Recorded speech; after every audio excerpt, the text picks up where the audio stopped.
All right.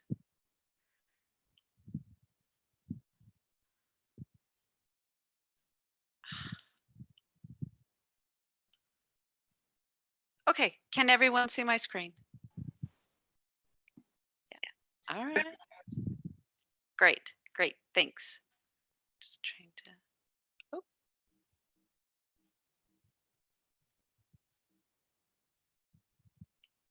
Sorry. All right, so thank you very much, Tristan. Thank you everyone for joining us. I'm very excited to be presenting today and to be attending the conference. It's a very exciting time. I'm very happy to be presenting this specific topic. This is something I've been working on for quite a while. It's performance assessment, as Tristan mentioned, and it's a study that I conducted in Cyprus, where I'm based, right on the other side of the world, just about 15 to 17 hours away from you guys, but still very close because everything is close now with technology and everything that's taken place online. So without further ado, let me present to you what I'll be talking about today. So I'll be talking about performance assessment in teacher education, in TESOL teacher education. This is a teacher training program that takes place in Cyprus. I'll be talking about the practitioner's assessment process in the specific context, the research study and how it took place, the outcomes that came about, and the changes that I suggest based on the data. Just trying to move the anyway, okay. So what can performance assessment do for teacher education? There's one very important element of performance assessment, and it is that it enhances the teacher education programs because it shows the reality of teaching and it shows the reality of teacher training. So it does enhance the teacher education programs and helps us understand what is needed, what is done right, and what the weaknesses are. It connects assessment to training. We see what we're doing in class. The student teachers feel that it's meaningful, and it is then presented in the assessment process. Teachers demonstrate knowledge and technique. We see it in action. We see our teachers in action. It's very different from final examinations and formative assessment. It informs judgment about new entrants in the teaching profession. We know the teachers, we know how they work, and we know we can predict what kind of teachers they will become when they walk into actual classrooms. That we can predict their validity, reliability, and their teacher performance. We can see if they're ready to enter the profession, and they can realize if they're ready, and they realize whether they're ready or not. And we have evidence of actual teaching practice. It's not just answers on a piece of paper. We have actual teaching in mind. So when we're talking about the Cypriot context, this study took place at the University of Cyprus, and we focused on higher education, pre-service teacher, TESOL teacher education programs for public school teachers, teachers who wanted to enter public schools, work in public schools, and teach teenagers from the ages of 12 to 17. Teachers here are initially placed on very long waiting lists. I've had my trainees, the minimum that they have waited for appointment is about 15 years. So they finish college and they have to wait for 15 to 25 years in order to start working in public schools. So what they do is they start working in private language schools and wait until they are summoned to do this teacher training, to enter the teacher training programs. Since 2017, we have the option, our trainees have the option to take exams to speed up the process. So it might not take 25 years, but it does still take a long time. Once they have successfully completed the teacher education program, they receive a certificate and then they're ready to move on to the next stage. They endure intense teacher training for only one semester. At the end of the semester, they sit final exams, which is usually in formative assessment mode. And in the spring semester, they are assigned different schools in the country where they teach and are observed by people from the Ministry of Education. So basically, the program, our teacher training program at the university, aims at to systematically observe and analyze the relations and interactions in the classroom, organize and direct the teaching process, and critically analyze the teaching task. However, the hypothesis of this study is, how can any of this be done if we can't see the teachers actually teach in real time? How effective is assessment, and what is the feedback that we're getting from our teachers? Is it enough if we're only focusing on formative assessment? So the way data collection took place, what happened was that I had 43 participants, and these were all my trainees. So I had 43 participants in the study, and the whole study evolved around an assignment that they had to do at the end. They had to present, rather, at the end of the semester, at the end of the fall semester. The assignment included lesson plans. They had to complete a lesson plan and demonstrate a segment from that lesson plan.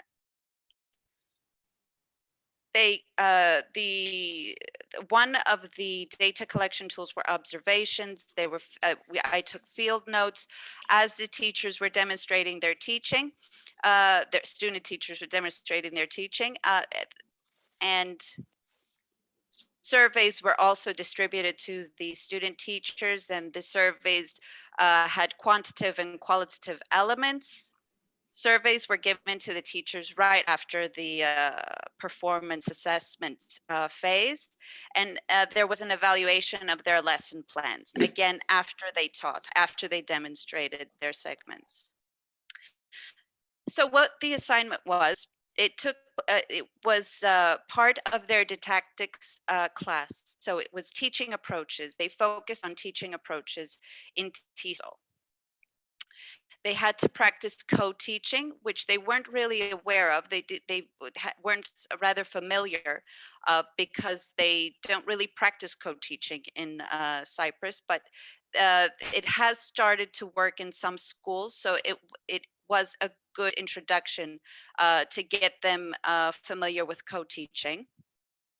They had to create a lesson plan. Lesson plans for teacher trainees, for the trainees in Cyprus, are distributed by the Ministry of Education. They have a specific template and specific requirements that teachers need to focus on when they complete their lesson plans, and this is what they use in schools. So this is what we also used for the assignment. They demonstrated a 10-minute segment in class in front of their peers and myself, of course. They worked around a rubric, which I created and presented to them and explained it from the beginning of the semester. And this was done so that the student teachers knew exactly what was expected of them. They knew exactly what they had to do in order to get the best grade possible. And this is the rubric. I'm just going to show this to you quite briefly. So there were different things that they had to consider in order to get a good final grade.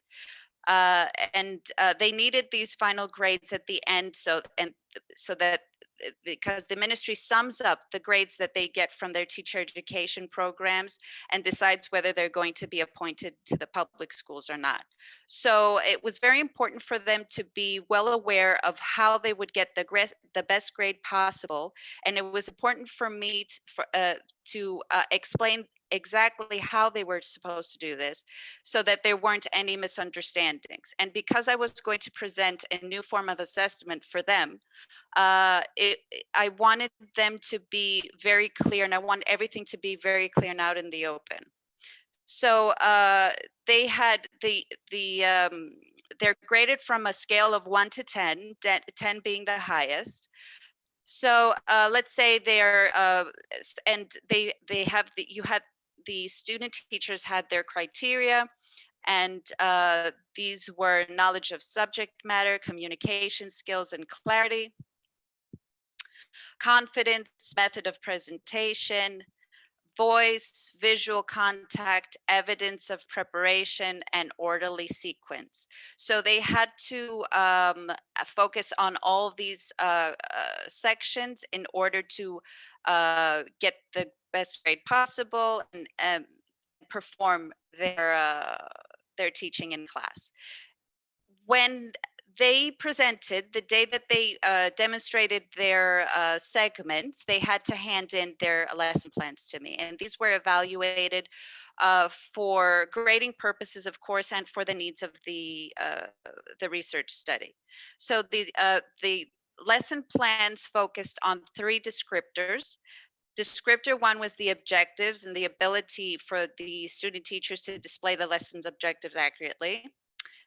Two were the mechanics and the ability to connect the objectives to the progress that they made in the training course. And the third descriptor was structure and the ability to coherently present and explain their teaching. So as you can see, we had proficient, developing, unsatisfactory, and incomplete criteria in the descriptors, and they were quite high. The student teachers did quite well here, and they were accustomed to working on lesson plans, so this wasn't difficult for them. And to be honest, the lesson plans that are distributed by the Ministry of Education are quite clear and very straightforward. So what they did was for their lesson plan objectives, we had a high number of proficient submissions, 62%, and only 30% with quite average. Lesson plan mechanics, we had an even higher number of 78%. And the lesson plan structure was very high, 85%. Now, as far as observations go, we had 10 groups of student teachers being assessed, and according to the rubric, they were either pairs or groups of three. So they had a different teaching focus, which was up to them. They had to they had time management. They had to focus on their time management, on classroom management, content, co-teaching, attitude, and then there were other notes that I took in my field notes, depending on what things that I saw during their teaching that I thought would be useful for the study and for the feedback that I would need to give them afterwards. Now, according to the data, this is quite interesting. We had 4 cases of groups that focused on reading and speaking skills, 2 cases of groups that focused on speaking and listening skills, and there were zero cases of teachers who focused on writing skills. No one focused on writing. And this could be interpreted as something that teachers neglected because of the fact that in Cyprus, writing is taught in a very traditional manner. uh, what they usually do, especially with teenage students, is they don't really give students pre-writing or post-writing tasks. Instead of that, they are just given a topic where students are expected to develop into a email or composition or essay. So there's very little preparation involved, and this is why the 10 groups neglected or avoided including writing skills in their segments. We had 9 cases of student teachers of groups that integrated very basic technology. And when I say basic technology, I mean they used the projector that was in our classroom, and half of them used a YouTube clip about a 2-minute YouTube clip and then asked their students to work on uh, different questions or fill in the gaps or answer questions from the YouTube clip from what they saw. So this was the only technology that we saw during these segments. There were no use of apps or mobile phones or anything like that. All 10 cases used their course book, and their course book worked as a safety net. However, this was not something that was encouraged during their teacher training. But because, as I said, they had not entered any teacher training beforehand, they immediately started working in private language schools. And the first time that they had to go through any teacher training was last year when before they were appointed to public schools. They have become very used to working with course books, and it's kind of hard to get them to just leave the course book aside and use other resources. 7 cases were observed to have very good time management, and 8 cases had high quality co-teaching, which was very positive. Now, according to the surveys were distributed. First of all, they were distributed on site and not online. This was to ensure a higher response rate. So they were distributed online on the session right after their demonstration, so that everything was fresh. These surveys focused on performance assessment, the experience that they had, as being assessed in this different way, in this manner, and the attitude towards this form of assessment. There were 5 point Likert type questions and 2 open-ended questions, and there were quantitative and qualitative elements in the survey in order to gather as much data as possible, get as much information as possible. So I just want to show you the outcomes from the survey, from the quantitative part of the survey. And I've highlighted some very interesting numbers here that you can see. So first of all, the student teachers felt, although they were very stressed during the whole teaching demonstration, they felt at the end, they felt that they did quite well, and this is very evident here in the outcomes of the survey. 71% felt that they interacted well with their students, and this was true because a lot in the observations it was also evident that they had a very good rapport with their students, and they interacted with their students, and they tried to make it as student-centered as possible. And this is quite an accomplishment in the specific context, because in Cyprus, teachers do tend to be a bit teacher-centered rather than student-centered. So this was a good step for them, and this was a major accomplishment. 42% of the student teachers felt that they varied the media of instruction. And 39% felt a bit indifferent about it, that moderately agreed.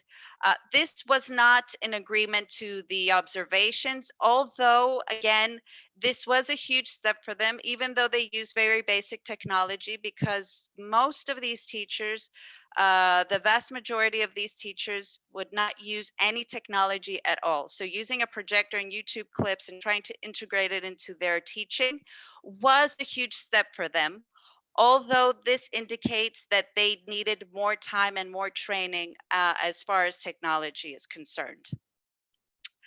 Uh, they uh, they felt that 52% of them, just a bit higher, just a bit over half of the student teachers, felt that they emphasized on significant points. That 60% of the student teachers said that everyone seemed interested in their class, in their teaching. 65% met their goals, and funny enough, 47%, this is the lowest, 47% of the student teachers felt that they provided their peers with something new. 28% were neutral. So this again raised a few questions. They weren't quite positive that they had actually done anything innovative or anything new, that they or their peers saw anything new from them. So again, they needed to walk out of their comfort zone. They needed a bit more confidence to present something new. If we had a bit more time and we had a couple of these performance assessment phases, then this could happen. But with the limited time that we had, it was not possible. So from the qualitative outcomes, I focus mostly on student teachers telling me about their strengths and their weaknesses.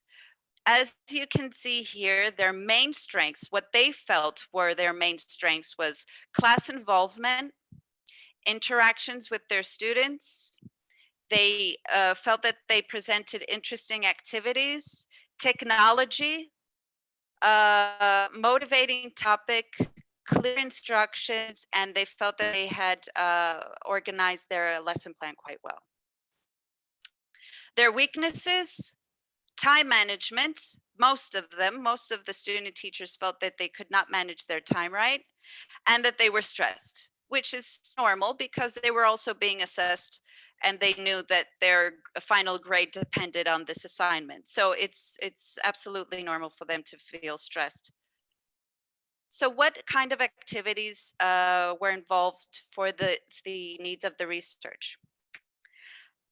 First of all, we had to construct the performance assessment, design performance assessment, how it would work, what we needed, the guidelines we needed to give the teachers in order to be absolutely clear about what was going to happen. Now, just to mention again, this is something that they had never done before.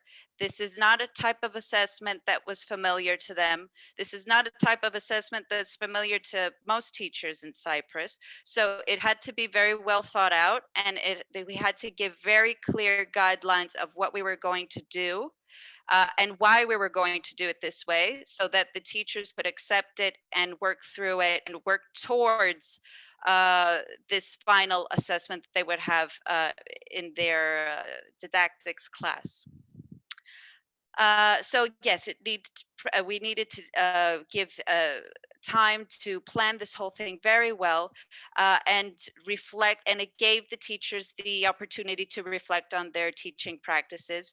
And during this whole process and preparation, because we did work hard to prepare the teachers for this final assessment, we encouraged them to use multiple resources and tools.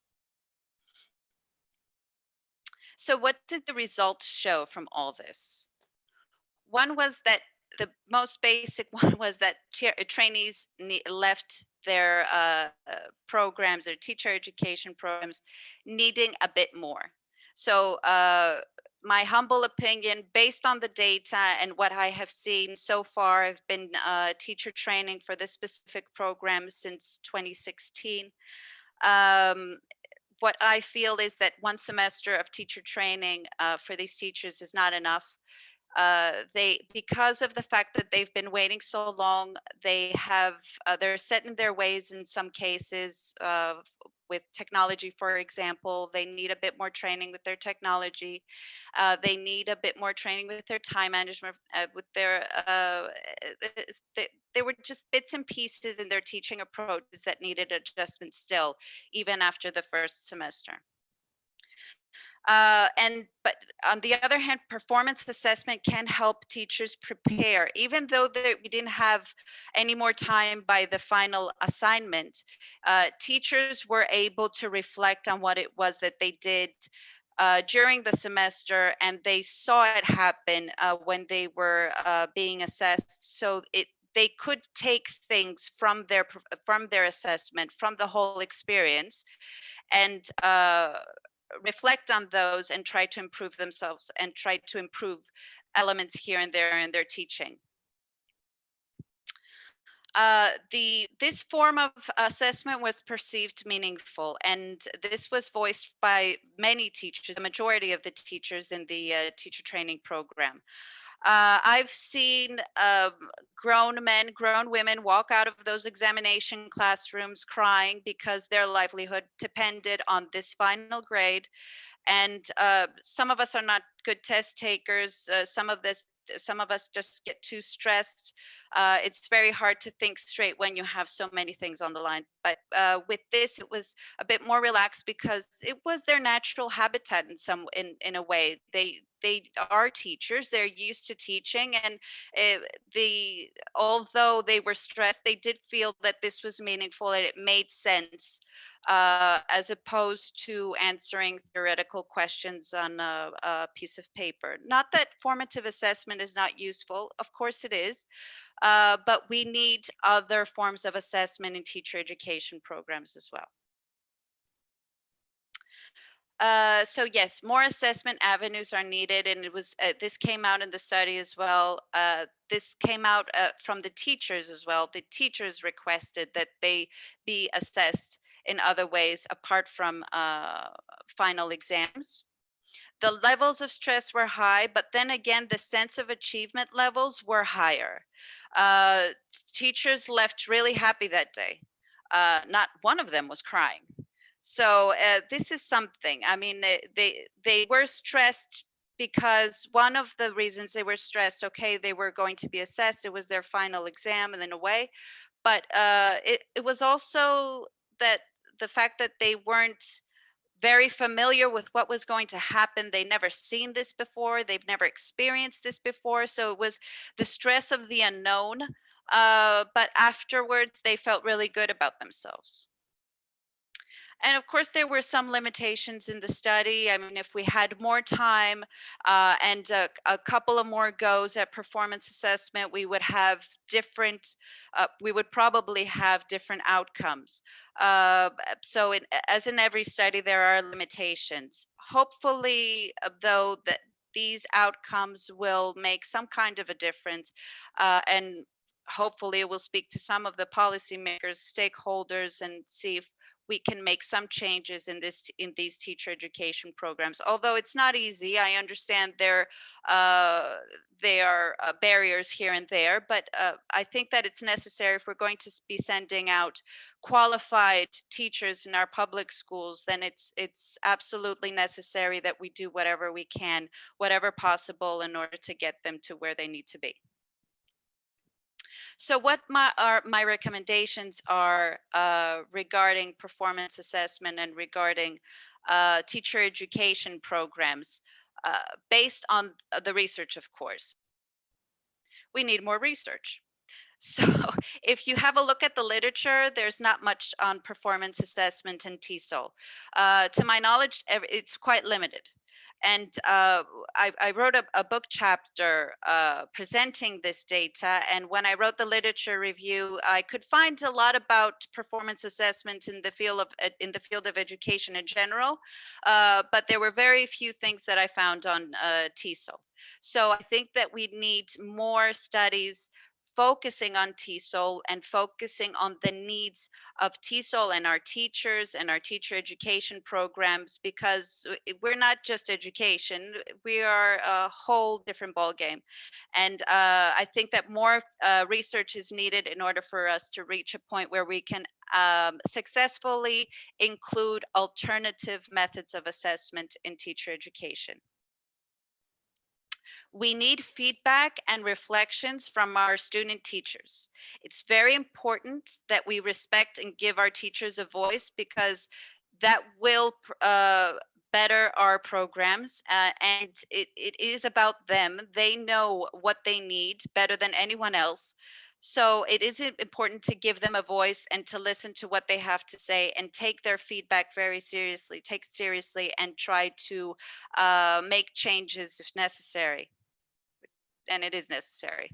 We need immediate feedback from the teacher educators as well. I think that our voices need to be heard too, and I'm very sure that all teacher educators feel that they know exactly what it is that they're teaching. They know exactly what it is that their student teachers need, and they know exactly what the weaknesses of their teacher education programs are.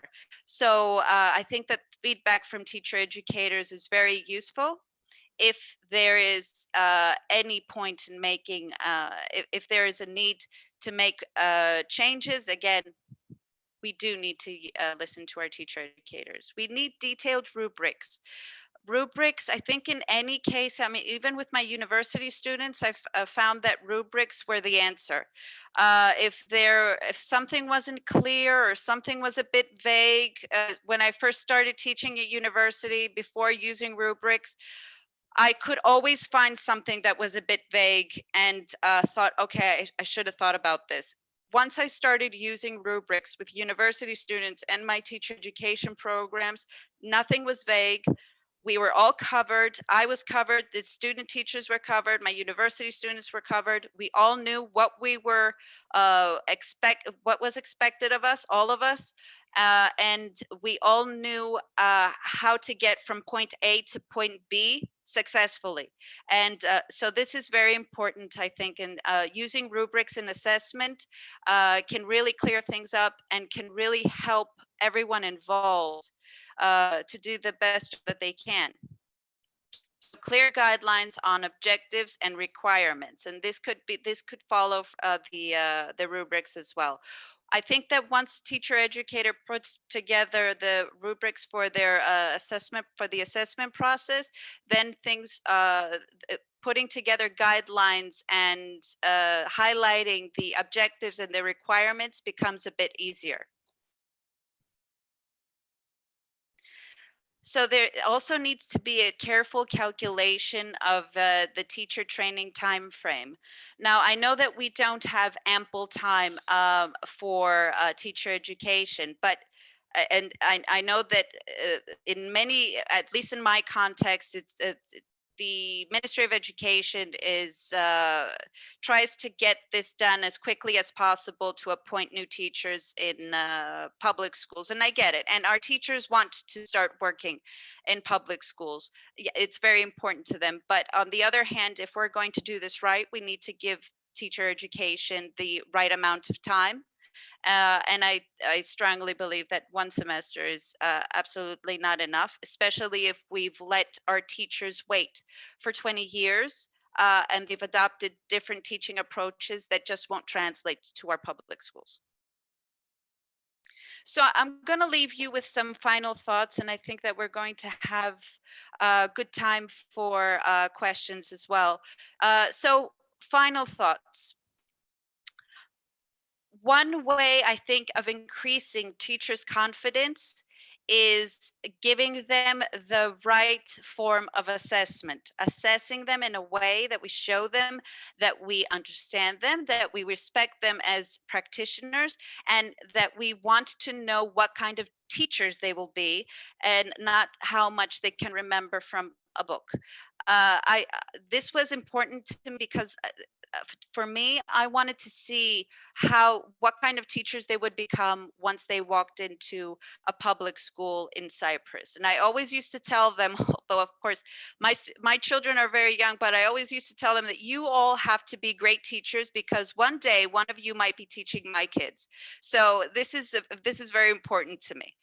We need to increase we need to increase their confidence, and if we're putting them through this whole ordeal and making them go through a very intense teacher education program and then throwing them in a class and asking them to remember absolutely everything that we've taught them through books, it's not really realistic, and we do not increase their confidence. Help teacher educators plan and evaluate the course. I think that teacher educators need to be a very vital part of the design of any teacher education program. I think that they need to be involved more, and I don't think that, well, at least in Cyprus, I don't think that they're involved as much as they should be.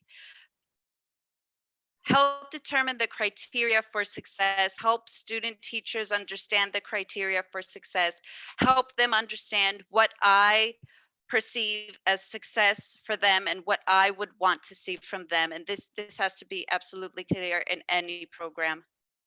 Genuine praxis between ideals and teaching practices. Yes, let's show our teachers, let's demonstrate to our teachers what kind of teaching approaches they should be using in class. Yes, let's explain to them why these teaching approaches are important, the research that has been done so far, et cetera, but let's not only focus on the theory, on the ideals, let's also focus on the teaching.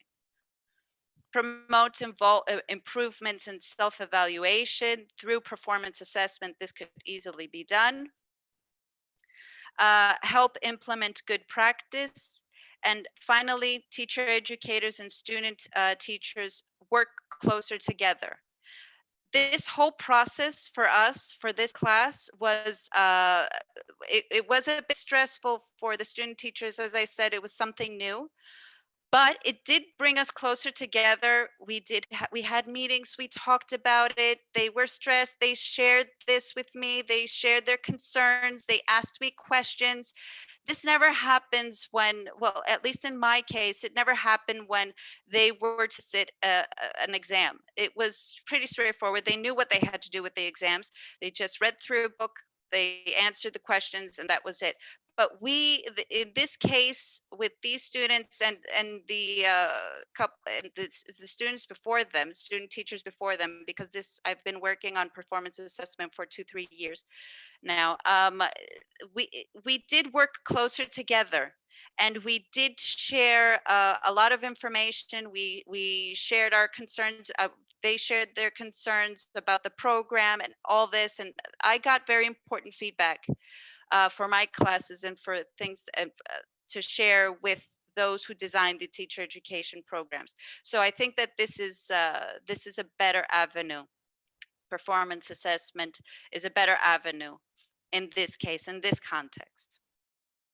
So that's the end of my presentation. I think we're good for time. And I'd be happy. This is my personal website. If you'd like to check it out or contact me, those are both my emails. And please ask me anything. I'd be happy to answer your questions.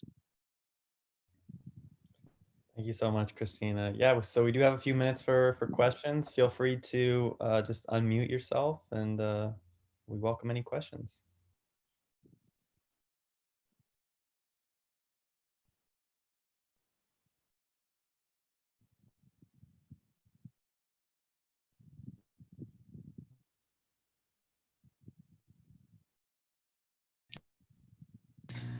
Hi there, if I may. My name is Wilson. Hello. Hi, Wilson. And Christina, I'm joining you from Sao Paulo in Brazil, actually. Oh, great. In my context, I work with teacher education for the teachers joining our institution. We have about 400 plus teachers in our institution, and I'm responsible actually for their pre-service training as part of the selection process. And one of the things that interested me here had to do with poise, because you mentioned the criteria I think you had, or the rubrics included poise. And it's always been a challenge for me personally working with manner and demeanor and teacher presence and these aspects, because they can be so personal, I believe. And do you have any recommendations for including criteria related to teacher presence or teacher manners somehow in the rubrics, and how to develop this First of all, I can share the rubrics that I had and the rubric that I showed you here, and you're free to use that. I mean, it's but about confidence, to be honest with you, it wasn't such a huge thing in my context. I mean, uh, their attitude wasn't so much the issue as much as other teaching practices. So, but in your case, what I would suggest you do is try to connect the rubric to your training sessions that do have to do with confidence and poise, and try to highlight it as much as possible, and probably ask them to demonstrate apart from assessment, just demonstrate in your during your training, and see how they progress from there, and then or probably give them a sample of something that you might find online, or connect with other teacher educators and other classes, and show them something that they can actually see and maybe imitate in a way so that they understand where you're coming from and how you expect them to deliver. Thank you for that, Christina. Thank you, Wilson. Christina, we got a question if you could show your contact info slide. Sure. And we do have a time for maybe one more question. Just letting you know, everyone, I'm going to share 1 or 2 slides right before we end. So stick around. Mariana asked, how do cultural differences translate into teaching approaches? And Mariana, if you want to unmute yourself and clarify anything for Christina, that you're welcome to. Sure. Hello, Christina. Thank Hello. you. This Hello, was- Mariana. Hi. I loved your presentation. Thank you so much. Thank you. Thank you. So what I'm thinking when I ask that question, and maybe how do you include that in training, is that teaching approaches are appreciated differently in different cultures. So while in the US, I maybe tend to go towards more what's perceived as touchy-feely, students from a banking system may prefer a more teachery banking system approach. Mm-hmm. Do you know what I mean? Yeah. Yeah. So how to adjust maybe your programs, your teacher training to the specific context? Yeah, that sounds good. Well, I would do some research and get some background information, and probably include the teacher trainees, the trainees in the process, and get more information from them and see what they would want, what they would ideally like to learn more about, and kind of get a feeling of where they're coming from before I start designing the course. So I wouldn't, that would be my, although I've never had to do this because I train secondary school teachers, and it's pretty much the same, and we have one goal, and that goal is for them to be appointed in public schools. But if I were to change contexts or work with different cultures or multicultural classes, I would try to get more information from the from the trainees themselves, and see where they're coming from, what they would like to see in class, what they would like to work more on, and what their needs are, and then try to design the course. Excellent. Thank you so much. Thank you, Mariana. Thank you so much, Christina. Thanks, Tristan. I'm gonna share the slides just for everybody, so you can kind of get a sense of where to go next and what to do here. So just as a reminder, our exhibit hall is open from 2:15 to 2:45 EST, obviously, and there will be a raffle if you pop into their exhibit hall. You can also like Nice TESOL on Facebook, or share something you learned through Twitter. And if you scan that QR code or go to the URL, you can fill out some feedback, which would be greatly appreciated.